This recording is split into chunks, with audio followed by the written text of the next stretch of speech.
Liam shivered as they stood before the ominous silhouette of Blackwood Mansion. The air was thick with the scent of decay, and every creak of the old trees in the garden felt like a warning. Sophie adjusted her backpack nervously, her eyes darting to the darkened windows that seemed to watch them. Are we really doing this? Aiden asked, his voice wavering between excitement and fear. It's just an old house, Maya replied, though her grip on the flashlight suggested otherwise. The friends pushed open the grand doors, their hinges groaning in protest. Inside, the mansion was a cavern of shadows and silence. Dust motes danced in the beams of fading daylight filtering through cracked windows. Liam took a deep breath, the stale air filling his lungs. I can't believe we're actually inside, Sophie whispered, her voice swallowed by the vastness of the space. Let's stick together, Maya suggested, her flashlight beam cutting through the darkness. They wandered deeper into the mansion, the floors creaking beneath their feet. The walls were lined with faded portraits whose eyes seemed to follow them, and the chandeliers occasionally flickered with life. Aiden paused to examine one particularly unsettling painting. This place is alive, He murmured, feeling the hair on his arms rise. We're not alone, Liam added, glancing over his shoulder at the shifting shadows.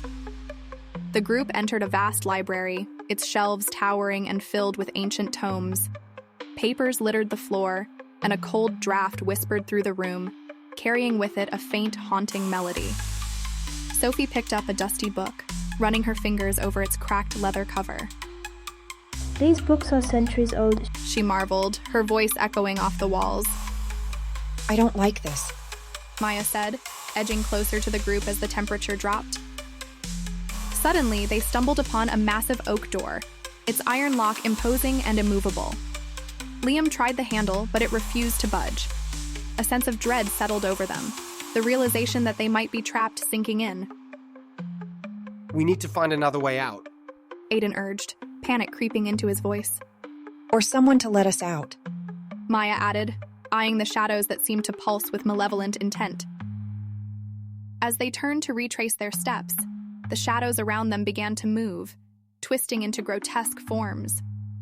The whispers grew louder, filling the air with unintelligible yet terrifying words. Sophie clutched Liam's arm, her eyes wide with fear. What's happening? She cried, her voice barely audible above the cacophony. We have to keep moving, Liam shouted, trying to lead them through the chaos. Just as their hope began to wane, the first light of dawn pierced through the windows, dispelling the darkness. The shadows recoiled, their grip on the mansion loosening. The friends stumbled back to the entrance, the doors now ajar, inviting them to escape.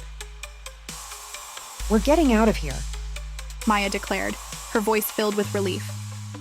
Let's never come back, Aiden agreed as they dashed into the safety of daylight, leaving the haunted echoes behind.